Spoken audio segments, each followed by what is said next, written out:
3 തെറ്റിന്റെ കാരണം ഖിദർ നബി ഹാദാ ഫിറാഖു ബൈനി വ ബൈനിക എന്ന് പറഞ്ഞിട്ടുണ്ടെങ്കിൽ അല്ലാഹു ജല്ല ജലാലു നമ്മളോട് ഹാദാ ഫിറാഖു ബൈനി വ ബൈനിക എന്ന് നമ്മൾ ചെയ്യുന്ന ചെറുദോഷങ്ങൾ നിരന്തരം ചെയ്തുകൊണ്ടിരിക്കുമ്പോഴോ വൻപാപങ്ങൾ ചെയ്തതിന്റെ പേരിലോ അല്ലാഹു നമ്മളോട് പറഞ്ഞു കാണുമോ ഹാദാ ഫിറാഖു ബൈനി വ ബൈനിക, നീ പൊയ്ക്കോ, നിന്നെ എനിക്ക് വേണ്ട എന്ന് റഹ്മാനായ റബ്ബ് നമ്മളോട് പറഞ്ഞിരിക്കുമോ എന്ന് പോലും അറിയാതെ എന്തു ധൈര്യത്തിലാണ് നമ്മൾ ജീവിക്കുന്നത്? യുവതലമുറ അള്ളാഹുവിനോട് റഹ്മത്തും റബ്ബിനോട് ശുക്റും പറയേണ്ടതിന് പകരം സിരകളിലൂടെ ലഹരിയും മദ്യവും ഒഴുകുമ്പോൾ നമ്മൾ അറിയണമേ അള്ളാഹുവിന്റെ നിഅമത്തിനാണ് നിഖമത്തായി നമ്മൾ മാറ്റിക്കൊണ്ടിരിക്കുന്നത്. അവിടെ ഇടപെടണം, അവിടെ സംസാരിക്കണം, അവിടെ തെറ്റുകൾ തിരുത്തണം. നാട്ടിൽ ആളുകൾ നിരന്തരമായ ബോധവൽക്കരണം നൽകപ്പെട്ട് നമ്മുടെ ചെറുപ്പക്കാരെ വിശേഷിച്ച് ഇതുപോലെയുള്ള തിന്മകളിൽ നിന്ന് കരകയറ്റേണ്ട ഉത്തരവാദിത്വം അത് ഗവൺമെന്റിനോ പോലീസുകാർക്കോ മാത്രമുള്ളതല്ല, നമ്മൾ ഓരോരുത്തരുടെയും ബാധ്യതയാണ്. അത് ചെയ്യാത്തതിന്റെ പേരിലാണ് ഒരു സമൂഹം 2 പ്രവാചകന്മാരുടെ നാക്കിലൂടെ ശപിക്കപ്പെട്ടത് എന്ന് വിശുദ്ധ ഖുർആൻ. അതുകൊണ്ട് ഇത് എന്റെ വിഷയമല്ല എന്ന് പറയരുത്, ഞാൻ ഇടപെടേണ്ടതില്ല എന്ന് പറയരുത്. അലാ അലാ ശാരിബിൽ ഖംരി അൻ യുൻകിറ അലൽ ജുല്ലാസ്. ഇമാം ഗസാലി തങ്ങൾ പറയുന്നുണ്ട്, കള്ളു കുടിക്കുന്ന ഒരു മനുഷ്യൻ കള്ളിന്റെ കുപ്പി, അതിന്റെ ചഷകം, അവന്റെ മയക്കുമരുന്നിന്റെ അതിന്റെ പൗഡർ കയ്യിൽ വെച്ചുകൊണ്ട് പോലും അവൻ പറയണം കൂടെയുള്ളവനോട് നീ അത് ചെയ്യരുത് എന്ന്. പരിഹാസ്യമായി തോന്നേക്കാം, തിന്മ ചെയ്യുന്ന ആള് പോലും ആ തിന്മ ചെയ്യരുത് എന്ന് പറയാൻ ബാധ്യസ്ഥനാണ് എന്ന് പഠിപ്പിക്കുകയാണ് മഹാനവറുകൾ. തിന്മ ചെയ്യണം എന്നല്ല ഈ പറയുന്നത്, തിന്മ ചെയ്യുന്ന നിർത്തണം, തിന്മ ചെയ്യുന്നവരെയും നിർത്തിക്കണം. ഇത് രണ്ടും ഒരേപോലെ നിർബന്ധമാണ്. ഒരു തിന്മ ചെയ്തതിന്റെ പേരിൽ മറ്റൊരു ബാധ്യത ഇല്ലാതെയാവുന്നില്ല. കൂടെ കുടിക്കുന്നവരോട് നീ കുടിക്കരുത് എന്ന് കുടിക്കുന്നവൻ പറയൽ നിർബന്ധമാണത്രേ. അലാ ശാരിബിൽ ഖംരി അലാ ശാരിബിൽ കഅസി അൻ യുൻകിറ അലൽ ജുല്ലാസ്. അതുകൊണ്ട് ഈ ഉമ്മത്തിന്റെ ഏറ്റവും വലിയ പതനം തിന്മകളെ കണ്ടില്ലെന്ന് നടിക്കുന്നതാണ്. ആലിമീങ്ങൾ നമ്മുടെ വിവാഹങ്ങളിലൊക്കെ അനാവശ്യമായ കാര്യങ്ങൾ നടക്കുമ്പോൾ ഇറങ്ങിപ്പോന്നിരുന്നു. ഇന്ന് മനസ്സുകൊണ്ടെങ്കിലും വെറുക്കുകയല്ലാതെ മറ്റൊന്നും ചെയ്യാത്ത വിധം നമ്മുടെ ചുറ്റുപാടുകൾ മലീമസമാണ്. ആരെങ്കിലും ഒരു തിന്മയെ വാക്കുകൊണ്ട് എതിർത്തു പോയാൽ അവർ ഒറ്റപ്പെടുത്തപ്പെടുന്ന സാഹചര്യം പോലും ആഗതമാകുന്നു. എത്ര വലിയ ഗുരുതരമാണത്! വല്ലാഹി ലതഅ്മുറുന്ന ബിൽ മഅറൂഫ് വലതൻഹവുന്ന അനിൽ മുൻകർ. തിന്മകൾ നിങ്ങൾ പിടിച്ചു നിർത്തേണമേ, നന്മകളെ നിങ്ങൾ ഓരോരുത്തരും പ്രോത്സാഹിപ്പിക്കണമേ. 5 വക്ത് നിസ്കരിക്കണമെന്ന് പറഞ്ഞു നിർത്തരുത്. തഹജ്ജുദ് നിസ്കരിക്കണമെന്ന് പറയണേ, വിത്ർ നിസ്കരിക്കണമെന്ന് പറയണേ, സ്വലാത്തു തസാബീഹ് തസ്ബീഹ് നിസ്കാരം ആഴ്ചയിൽ ഒന്നെങ്കിലും നിർവഹിക്കണേ എന്ന് സ്വന്തം മക്കളോട് പറയുന്ന പോലെ നമ്മുടെ മുമ്പിലൂടെ കടന്നു പോകുന്ന മക്കളോട് ഉപദേശിച്ചുകൂടെ? ഇത് നിങ്ങൾ ചെയ്തില്ല എങ്കിൽ നിങ്ങളിൽ ഏറ്റവും മോശപ്പെട്ട ആളുകളുടെ കൈകളിലേക്ക് നിങ്ങളുടെ അധികാരം അള്ളാഹു ഏൽപ്പിക്കും. അത് നിങ്ങളുടെ മഹലിൻ്റെതാകാം, നിങ്ങളുടെ പഞ്ചായത്തിൻ്റെതാകാം, മണ്ഡലത്തിൻ്റെതാകാം, ജില്ലയുടേതാകാം, സ്റ്റേറ്റിൻ്റെതാകാം, രാജ്യത്തിൻ്റെതാകാം. നിങ്ങൾ ഇഷ്ടപ്പെടാത്തവർ നിങ്ങളുടെ മേൽ അധികാരം ചെലുത്തും. നിങ്ങളിൽ നല്ല ആളുകളൊക്കെ റബ്ബിനോട് കൈയുയർത്തി ദുആ ചെയ്യും, പടച്ചവനെ ഈ അദാബ് നീക്കി തരേണമേ. ഫലാ യുസ്തജാബു ലക്കും, നിങ്ങൾക്കതിന് ഉത്തരം കിട്ടുകയില്ല എന്ന് അഷ്റഫുൽ ഖൽഖ് റസൂലുള്ളാഹി സ്വല്ലല്ലാഹു അലൈഹി വസല്ലം. ഒരു ഭരണാധികാരി, അതും അൽ മഹ്ദിയെ പോലെ ക്രൂരനായ ഒരു ഭരണാധികാരിയുടെ മുമ്പിൽ നിന്നുകൊണ്ടാണ് മഹാനായ അല്ലാമ ശരീഖ് ഇബ്നു അബ്ദുല്ലാഹിൽ ഖാദി റഹ്മത്തുള്ളാഹി അലൈഹി ഇങ്ങനെ ഒരു പ്രഖ്യാപനം നടത്തുന്നത്. ശരീഖ് തങ്ങളോട് മഹ്ദി ചോദിച്ചു, അഫ അൻത ഹദ്ദസ്തഹു ബിഹാദൽ ഹദീസ്. അബൂ ഉമയ്യ എന്ന് പറയുന്ന നിങ്ങളുടെ ശിഷ്യനോട് നിങ്ങളാണോ ഈ ഹദീസ് നിങ്ങൾ പറഞ്ഞു കൊടുത്തത്? നിങ്ങളാണോ? ലാ യാ അമീറൽ മുഅ്മിനീൻ കദബ വല്ലാഹി മാ ഹദ്ദസ്തുഹു. ഞാനല്ല ഹദീസ് പറഞ്ഞതാരാ? അഷ്റഫുൽ ഖൽഖ് റസൂലുള്ളാഹി സ്വല്ലല്ലാഹു അലൈഹി വസല്ലം ഒരു ഹിക്മത്തിൽ മറുപടി പറഞ്ഞു. അപ്പോൾ ഈ അബൂ ഉമയ്യ പറഞ്ഞു, രാജാവേ, ഞാൻ കേട്ടത് അദ്ദേഹം നിഷേധിക്കുകയാണോ? ഞാനത് കേട്ടിട്ടുണ്ട്. അങ്ങനെ ഞാൻ കേട്ടിട്ടില്ല എങ്കിൽ അല്ലാഹുവിന്റെ കഅബാലയത്തിലേക്ക് ഇവിടെ ഷാമിൽ നിന്ന് കാൽനടയായി ഹജ്ജിന് പോകാൻ ഞാൻ അള്ളാഹുവിനോട് നേർച്ച ചെയ്യുന്നു. ഞാൻ കേട്ടു എന്നതിന് അദ്ദേഹം തറപ്പിച്ചു പറയാൻ, ഞാൻ കേട്ടില്ല എങ്കിൽ ഫലില്ലാഹി അലയ്യ അൻ ഹജ്ജ ഇലാ ബൈതിഹി മാഷിയാ, നടന്നിട്ട് ഞാൻ ഹജ്ജിന് പോകും. അപ്പോ ശരീക്ക് തങ്ങള് ഞാനിത് പറഞ്ഞു എന്നവൻ സ്ഥാപിക്കുകയാണെങ്കിൽ അവന്റെ മേൽ എന്താണോ ഉള്ളത് അത് ഞാനും എൻ്റെ മേൽ വഹിക്കുന്നു. പെട്ടെന്ന് കേട്ടാൽ ഞാനും നടന്ന് ഹജ്ജ് പോകുന്ന തോന്നാ. അപ്പോൾ അബൂ ഉമയ്യ പറഞ്ഞു, രാജാവേ, അയാൾ പറയണത് എൻ്റെ ദേഹത്തുള്ളത് അയാൾ ഏറ്റെടുക്കും, എൻ്റെ കുപ്പായിടുന്നാണ് പറയണത്, ഹജ്ജിന് പോകുന്നല്ല ഈ പറയുന്നത്.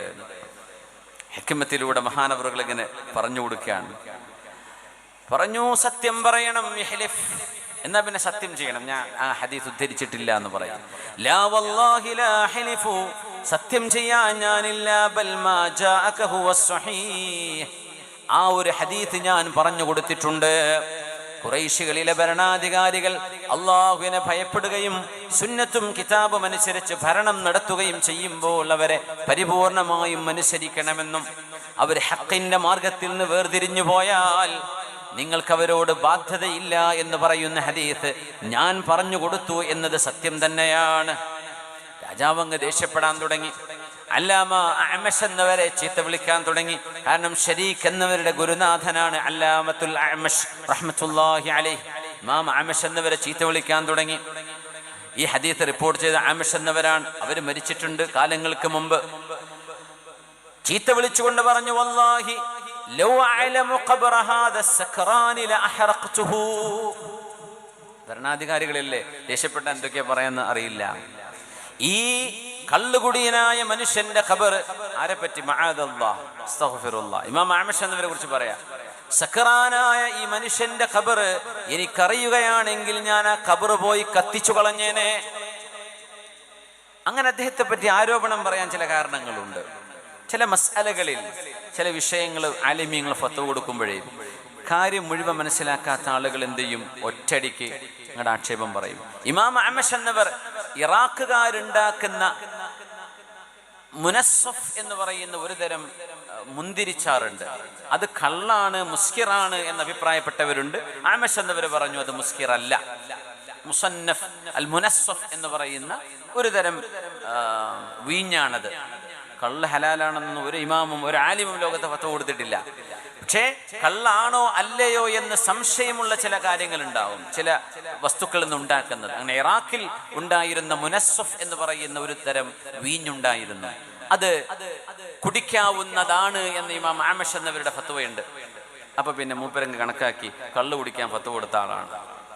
അങ്ങനെയാണല്ലോ ഇപ്പോഴത്തെ കാലഘട്ടം. എന്താണ് പറഞ്ഞ വിഷയം അത് മുഴുവനായിട്ട് മനസ്സിലാക്കൂല, ഒറ്റയടിക്കങ്ങ് പിന്നെ അങ്ങ് സ്റ്റാമ്പ് ചെയ്യും. അതിങ്ങനെയാണ്, പലിശ ഹലാലാണെന്ന് പറഞ്ഞ ആളാണെന്ന് പറയും. അങ്ങനെയൊന്നും ആയിരിക്കില്ല പറഞ്ഞിട്ടുണ്ടാവുക. ചില വിഷയങ്ങളിൽ ആ വിഷയത്തിന്റെ ഗൗരവവും അതിന്റെ വിശാലതയും മനസ്സിലാക്കാതെ അങ്ങ് തള്ളിവിടും. അഅ്മശ് എന്നവർ അങ്ങനെയാണ് സക്റാൻ എന്ന് വിളിക്കുന്നത്.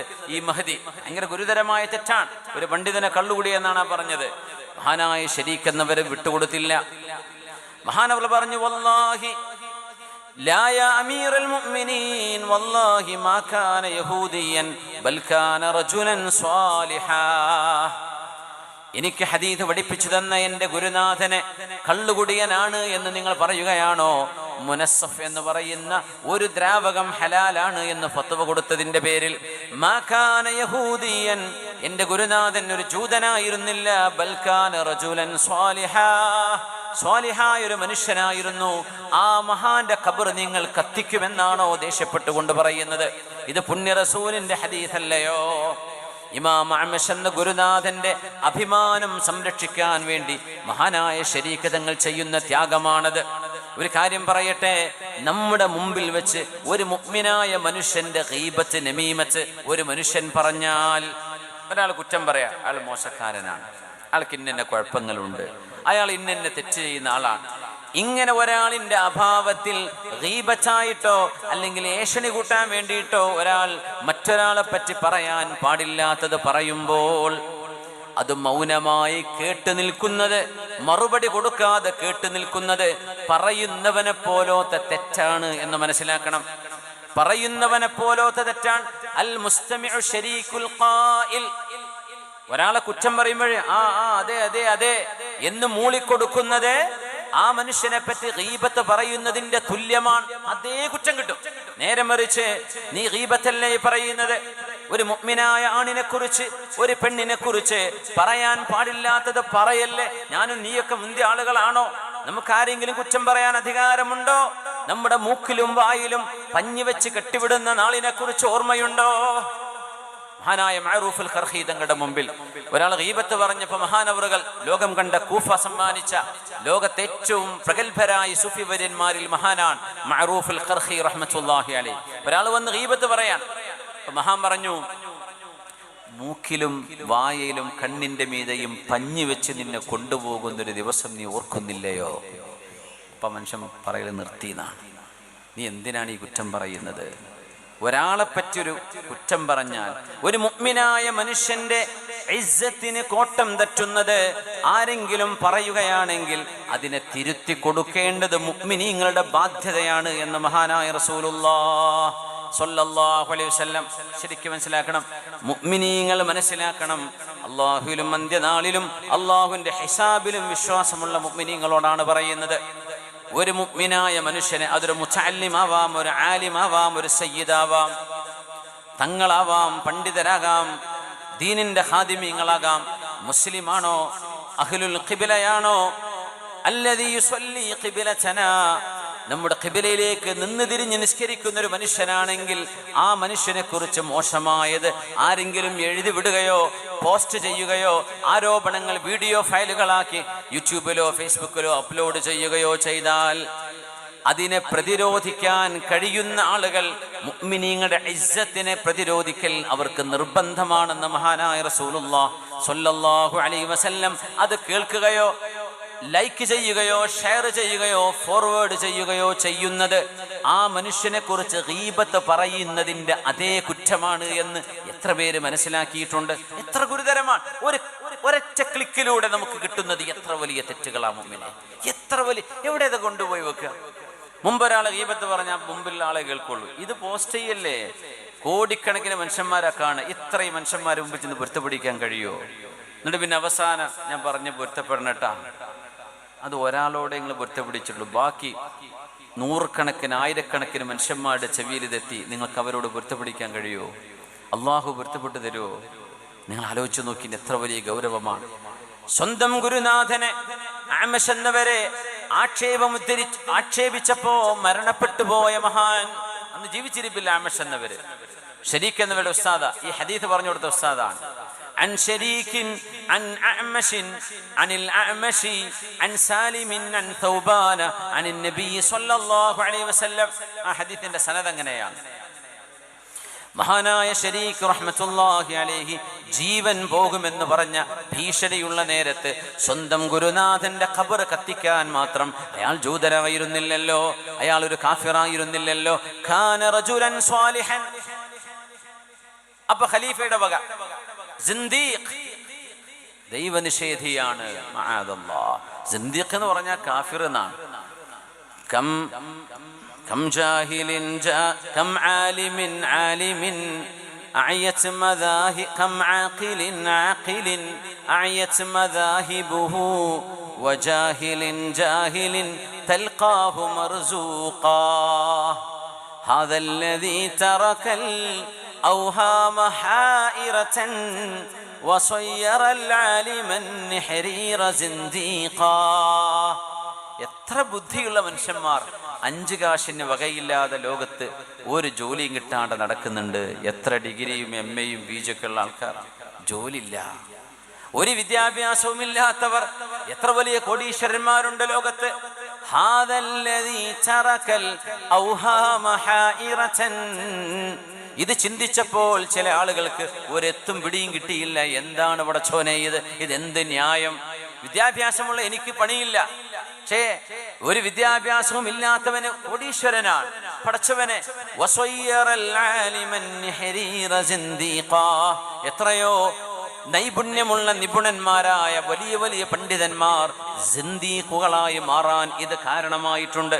അവർ ദൈവനിഷേധത്തിലേക്ക് പോയി. എങ്ങനെ ഇത് സാധ്യമാവുക എന്ന് പറഞ്ഞു. സിന്ദീഖ് എന്ന് പറഞ്ഞ ദൈവനിഷേധി എന്നാണ്. മഅദല്ലാഹ്, അല്ലാഹു കാത്തുരക്ഷിക്കട്ടെ.